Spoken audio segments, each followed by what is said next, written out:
안녕하세요. 오늘의 사연을 소개하겠습니다. 저는 저희 시어머니와 저의 이야기를 할까 합니다.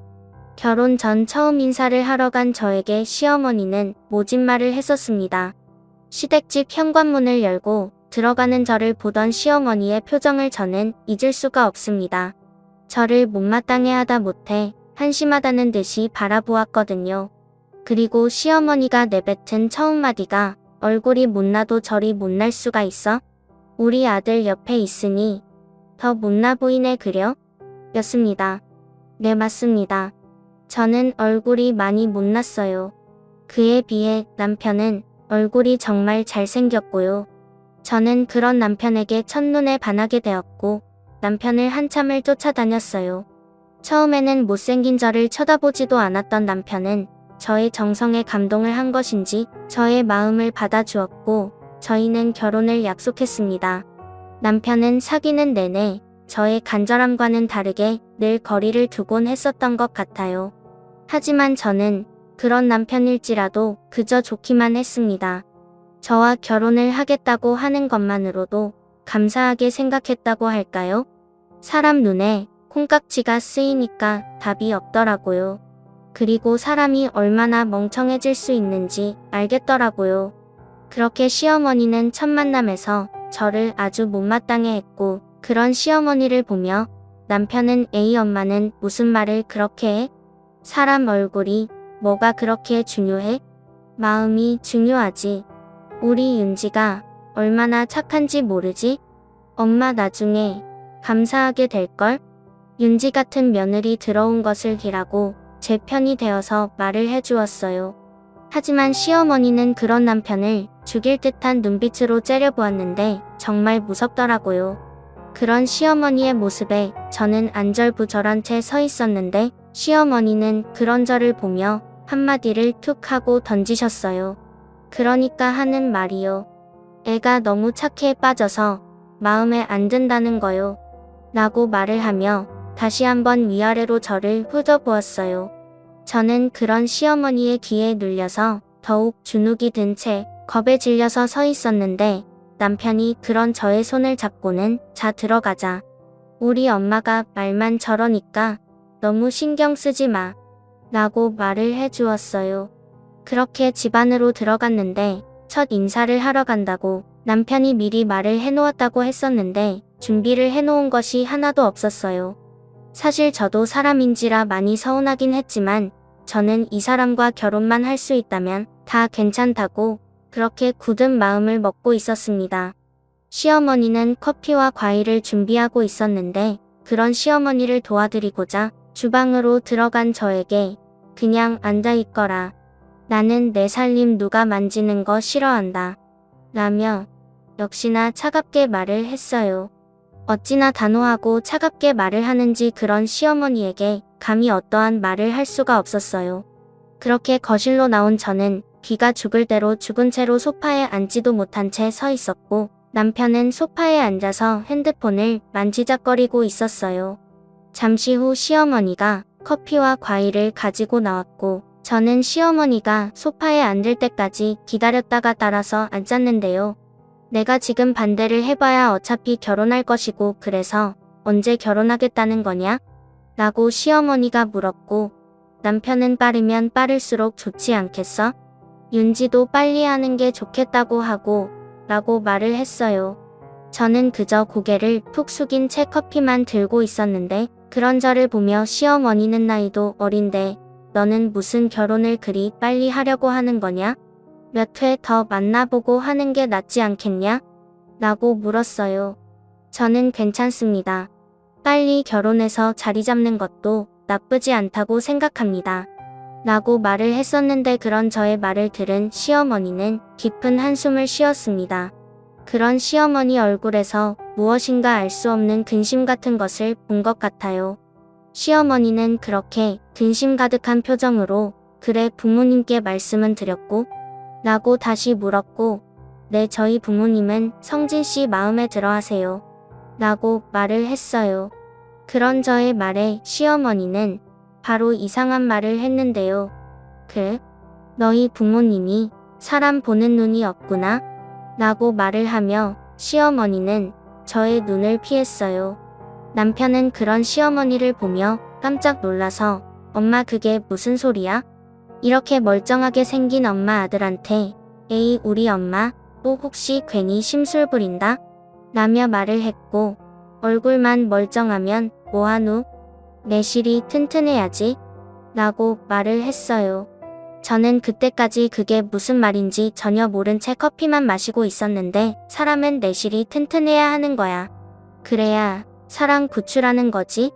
라며 제 눈을 똑바로 보며 다시 말을 했어요.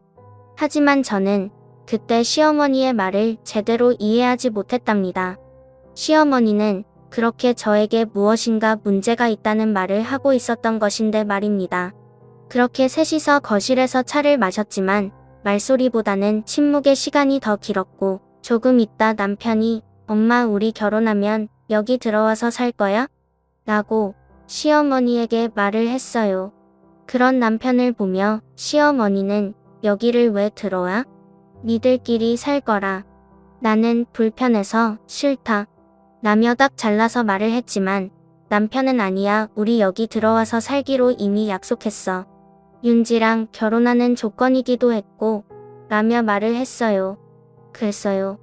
남편은 사귀기 전에 저에게 시어머니를 모시고 살 수 있는지에 대해 물어봤고 저는 남편하고 결혼만 할 수 있으면 뭐든지 다 할 수 있을 것 같았어요. 네 저는 당신하고 결혼만 할 수 있다면 다 할 수 있어요. 라고 말을 했고 남편은 그런 저에게 감동을 받은 듯 했어요. 그렇게 우리 둘은 급속도로 가까워졌고 남편은 사귀면서도 시어머니와 같이 사는 것에 대해 변함이 없는지에 대해 자주 물어봤고 저는 물론 변함이 없다고 했어요. 하지만 시어머니는 제 예상과는 전혀 다른 반응을 보였는데 니들이 여기를 왜 들어와서 산다는 것이냐? 나는 혼자 여기 있는 것이 편하니 여기 들어올 생각도 하지 말거라. 라고 화까지 내면서 말을 했어요. 그런 시어머니에게 남편은 나는 무조건 여기 들어와서 살 거야. 내가 아니면 누나가 들어와서 살 거 아니야. 나는 그 꼴 못 보니까 내가 여기 들어와서 살 거야. 라며 때려쓰기 시작했어요. 그리고 저는 그런 남편과 시어머니를 바라보며 이상하다고 생각을 하고 있었고요. 자식들이라고 있는 것들이 지들 욕심 챙길 생각만 가득하니 참 세상 허무하구나. 라고 시어머니가 말을 하며 한숨을 쉬었고 남편은 아들이 엄마 모시는 게 당연한 거지. 엄마 고집 좀 부리지 마. 라며 말을 하고는 답답했던지 담배를 피우겠다며 밖으로 나가버렸고 지 애비 닮아서 담배를 저리 피워야 되는구만. 내가 아주 그놈의 술이랑 담배 생각만 해도 소름이 끼치는구만. 일하고 나가는 남편의 뒤통수에 대고 말을 했어요. 시어머니와 저만 거실에 덩그러니 남게 되었는데 저는 그저 그 상황이 그렇게 불편할 수밖에 없었어요. 한동안 침묵이 가득했던 거실에 갑자기 시어머니가 입을 열었는데 너는 이 결혼을 꼭 해야겠니? 너처럼 멀쩡한 애가 왜 이 결혼을 하려고 하는 것이냐? 라고 물었어요. 그런 시어머니에게 저는 그냥 성진 씨가 좋아요.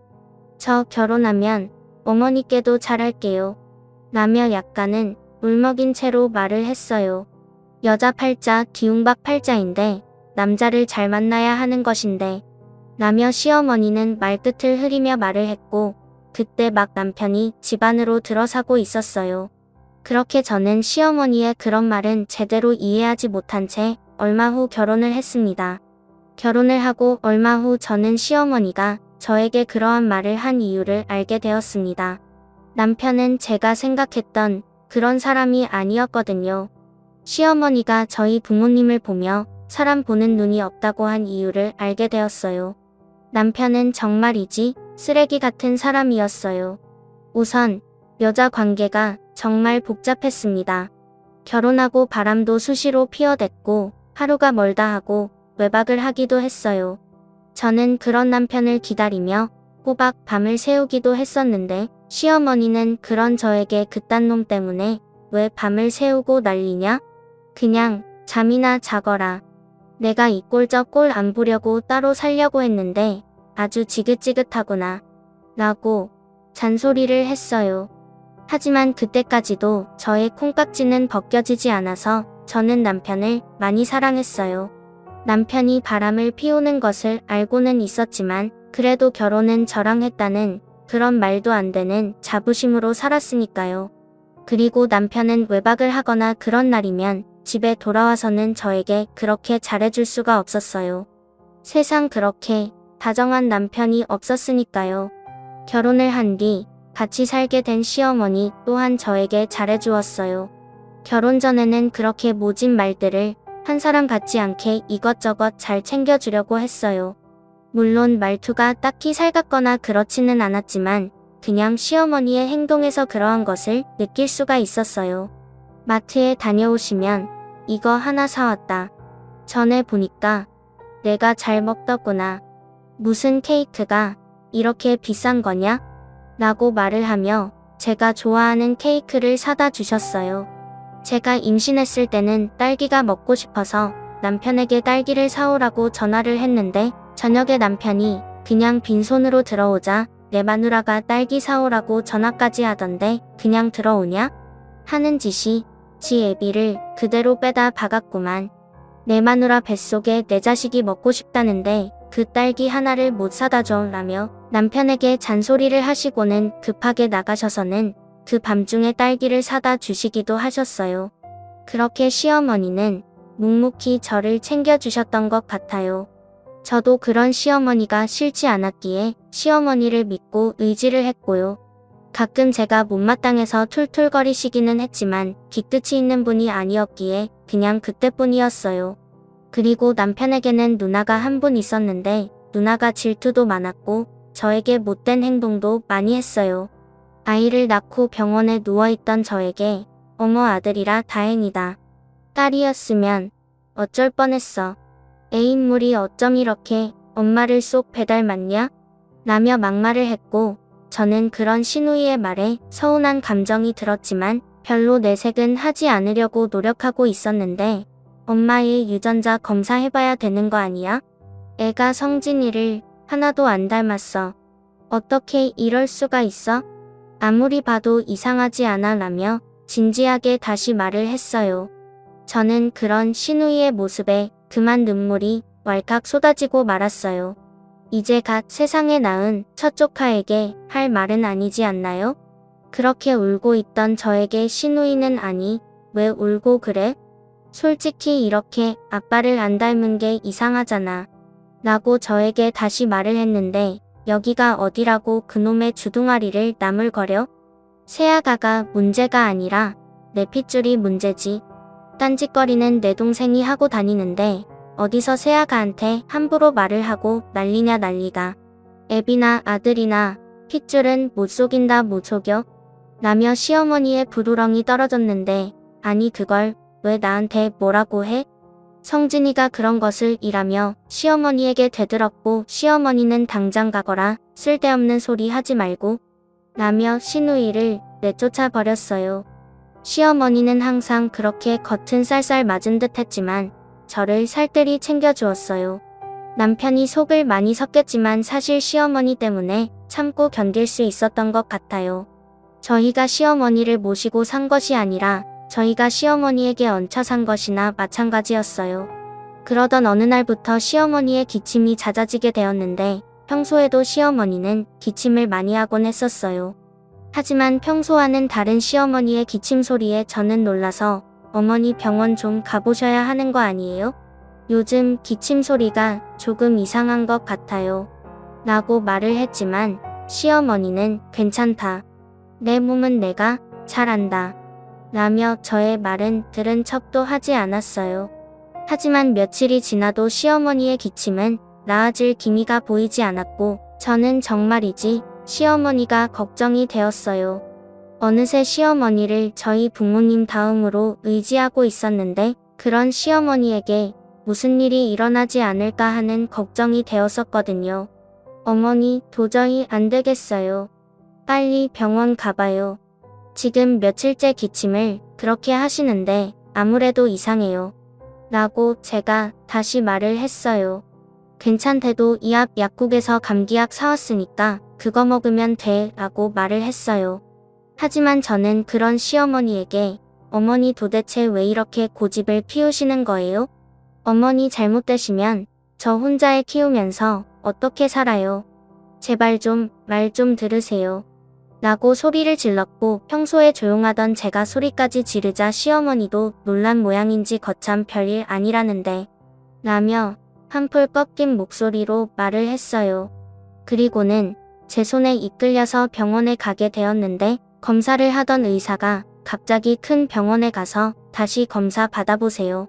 아무래도 폐암 같습니다. 라고 말을 했어요. 참 대단하더라고요. 의사는 암이라는 말을 정말 담담하고 솔직하게 말을 하더라고요. 그런 의사에게 네? 암이요? 암 같다니요? 말을 똑바로 해주셔야죠. 라고 제 목소리가 커졌고 의사는 그런 저에게 또다시 담담한 목소리로 그러니까 큰 병원에 가라고 하는 거 아닙니까? 우선 큰 병원에 가보세요. 라고 말을 했는데 저는 그만 그 자리에 주저앉아 대성통곡을 하고 울어버리고 말았어요.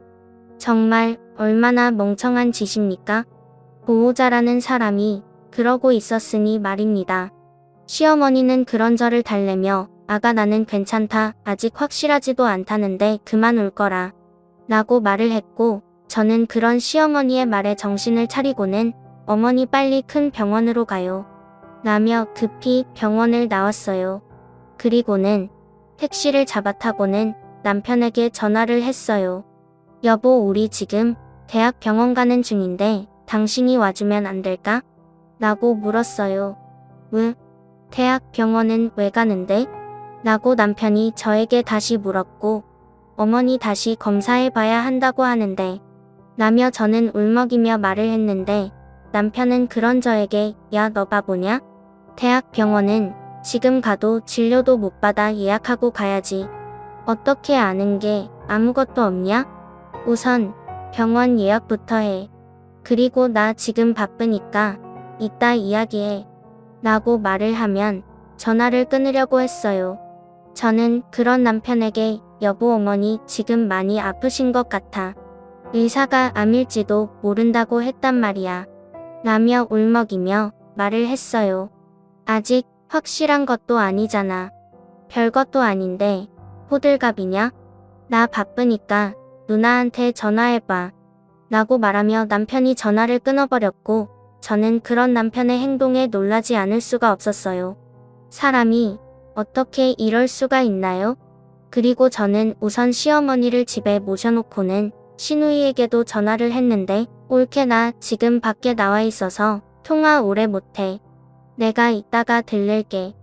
라며 시누이도 전화를 끊어버렸어요. 이 집안 사람들은 참 이상한 사람들이었어요. 엄마가 아프다는데도 별 관심도 없어 보이더라고요. 저는 그렇게 통화 후 집으로 다시 들어갔는데 시어머니가 힘이 들었던지 소파에 누워있다가 일어나서는 그러게 뭐하러 전화를 해? 아마도 내가 죽었다고 해야 얼굴 들이밀 애들이다. 내 재산은 받아야 하니까. 라며 말을 했어요. 어머니 그게 무슨 말이세요? 형님은 지금 전화 연결이 안 돼요. 조금 있다가 제가 다시 전화해 볼게요. 라며 애써 웃으며 말을 했는데 괜찮다. 원래 그런 인간들인 줄 알고 있었다. 라며 웃음기 하나 없는 얼굴로 말을 했고 저는 그런 시어머니가 너무 가여워 보였어요. 어머니 괜찮을 거예요. 아직 확실하진 않다고 했잖아요. 그리고 저 어머니 없이 못 사는데 절대 아프시면 안 돼요. 라며 눈물을 흘리며 말을 했고 시어머니는 조용히 그런 저의 눈물을 닦아주셨어요.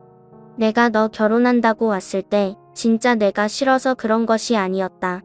너같이 착한 애가 이 집 와서 고생할 생각에 반대한 것인데 내 눈에 콩깍지가 씌어서는 이 애미 말을 듣지도 않다구나. 라며 말을 했어요. 저는 그런 시어머니의 말에 또다시 눈물이 쏟아졌고 시어머니는 그런 저에게 애미야 혹시 내가 잘못되면 말이다. 너는 이 집 떠나거라. 라며 시어머니가 말을 했고 저는 그런 시어머니의 말에 깜짝 놀라서 시어머니를 바라보았어요. 성진이 내 아들이지만 사람 되기는 글러먹었고 아마도 평생을 내 속을 썩일 것이다.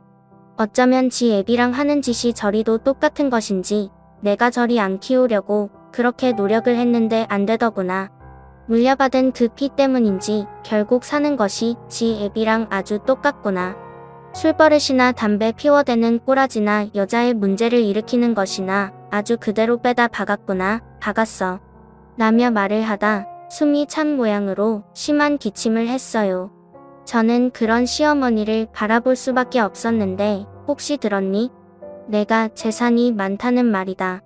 라며 다시 말을 이어갔어요. 재산이요? 아니요. 애 아빠가 그런 소리는 안 했는데요. 나는 저의 말에 시어머니는 내가 재산이 꽤 많다. 친정 부모님이 돌아가시면서 나한테 상속이 되었는데 그 사실을 알고는 애비가 여기 들어와서 살겠다고 한 것이야. 지 누나랑 살게 되면 내 재산 다 누나가 가지고 갈까봐. 라며 말을 했어요.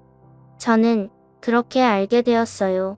남편은 시어머니 말을 잘 들을 만한 사람을 찾았던 것이라는 것을요. 오로지 시어머니의 재산이 탐이 나서 사랑하지도 않는 저와 결혼을 했던 것이고 그렇게 결혼을 한 남편은 수시로 바람을 피워댔던 것이었어요. 제가 아무리 바보 같다고 하지만 남편이 바람을 피우는 것을 몰랐을까요? 아이를 낳고부터 남편은 저를 아예 무시하고 바람을 피워댔어요.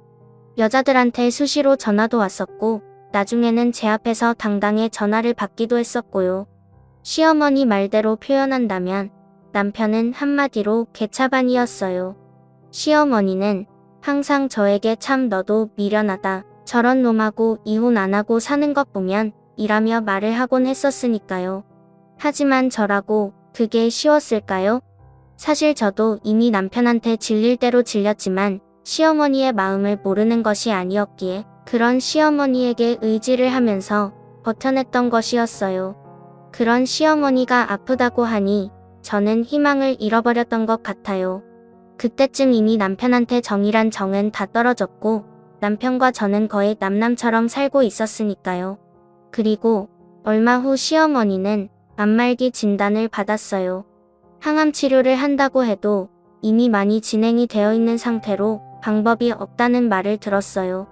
시어머니는 이미 체념을 한 상태였고 내 시아버지가 방에서 그렇게 담배를 피워대더니 결국 나까지 죽게 하는구나. 이놈의 인간이 평생을 내 발목을 잡는구나. 라며 말을 했어요. 저는 그런 시어머니의 손을 잡고 펑펑 울었는데 그런 저에게 시어머니는 너 앞으로 마음 독하게 먹어야 한다. 알겠냐? 라며 말을 했어요. 시어머니는 그렇게 정신줄을 놓고 있던 저에게 한마디를 더 했는데 앞으로 내가 죽기 전에 처리할 일이 아주 많다. 너는 그냥 내가 하라는 대로 하기만 하면 된다. 정신 똑바로 챙겨 이겨사라며 제 등짝을 손바닥으로 내리치셨어요. 하지만 저는 이미 정신이 혼미해진 상태로 시어머니의 말이 제대로 들리지 않았어요. 하지만 시어머니는 제가 생각했던 것보다 정말 대단한 분이셨어요. 시어머니는 우선 남편을 불러서 저와 이혼을 하라고 시켰다고 합니다.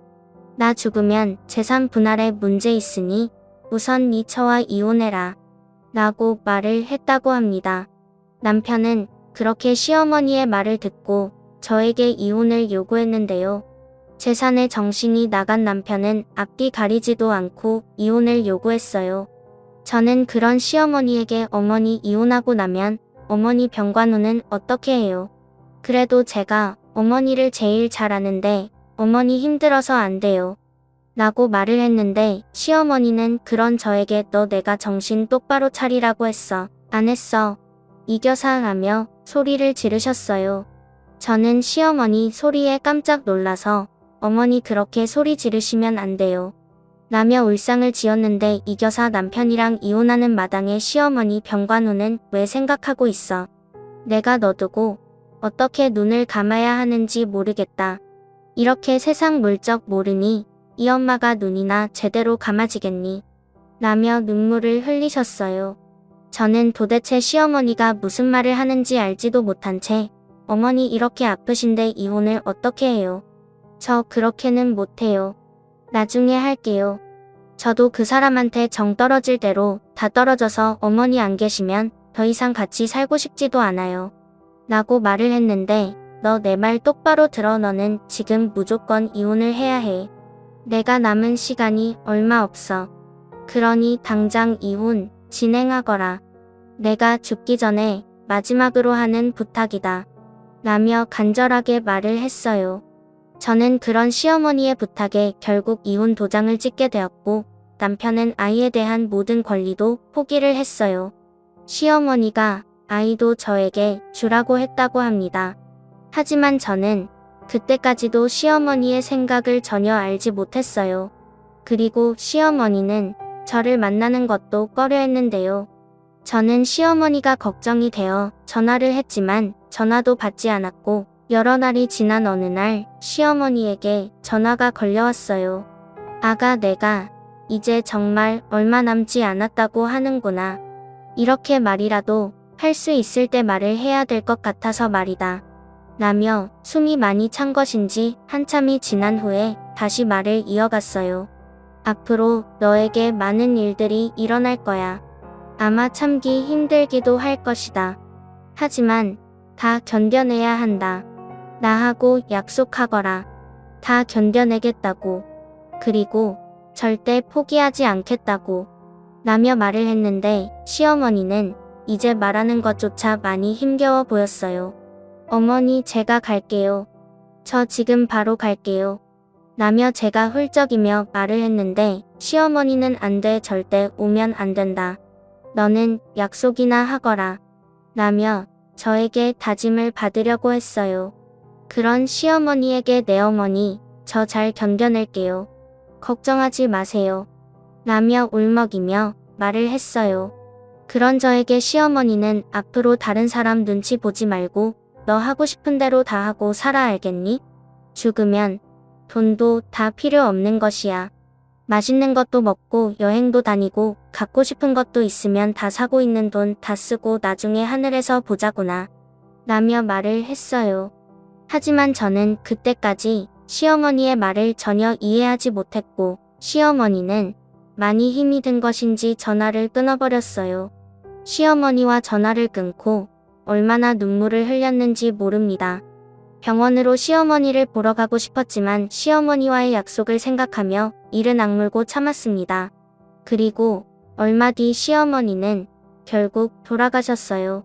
시어머니의 장례식장을 갔지만 다들 저를 보며 수군거려서 오래 있지도 못하고 나왔어요. 그렇게 시간이 얼마나 흘렀을까요? 정말 천지가 개벽할 일이 일어났는데요. 저는 지금도 이게 무슨 일인지 이해도 안 되고 정말 힘든 날들을 지내고 있습니다. 이 모든 시작은 시어머니가 재산 거의 전부를 저에게 남겼다는 변호사의 전화를 받고부터 시작이 되었는데요.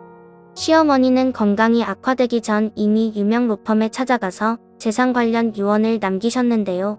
시어머니의 재산 대부분을 저에게 남기기로 했다고 유언장을 작성했다고 합니다. 저는 변호사를 통해 공증이라는 말을 처음 듣게 되었고 시어머니는 정말 철저하게 준비를 했던 것 같아요. 아무것도 모르는 저를 위해 변호사 또한 철저하게 준비를 하셨고 정말 많은 준비를 했더라고요.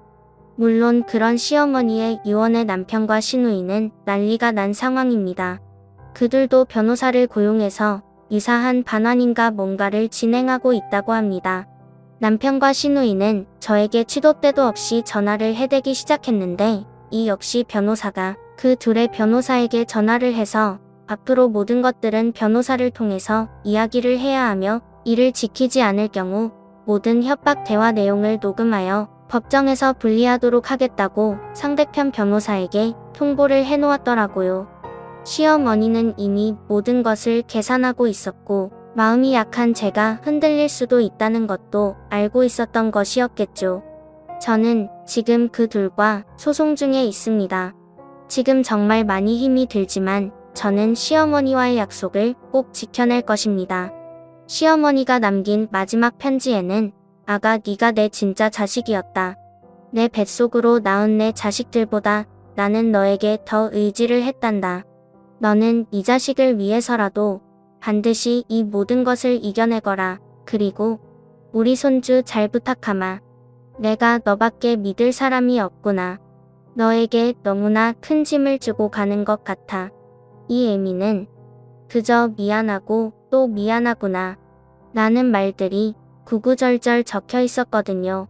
사실 하루하루 굉장히 힘든 날들입니다. 소송이라는 것이 결코 쉬운 일이 아니거든요. 하지만 저는 시어머니의 말처럼 이겨낼 것입니다. 저런 인간 같지도 않은 인간들에게 시어머니의 재산을 줄 수는 없잖아요. 소송을 하면서 시어머니가 어찌하여 자식들에게 재산을 주지 않았는지 충분히 이해가 갈 정도입니다. 정말 진흙탕 싸움도 이런 싸움이 없네요. 하지만 저는 시어머니 말처럼 강해지렵니다. 반드시 이겨내서 제 아이와 행복하게 살아갈 것입니다. 긴 사연 읽어주셔서 감사합니다. 명절이 다가오다 보니 시어머니 생각이 간절히 나서 이렇게 사연 보내봅니다. 저희 시어머니가 좋아하는 만두와 전 맛있게 만들어서 시어머니 납골당에 한번 다녀와야겠네요. 돈에 눈이 먼 자식들은 찾아가지도 않을 것이니까요. 오늘의 사연은 여기까지였습니다. 감사합니다.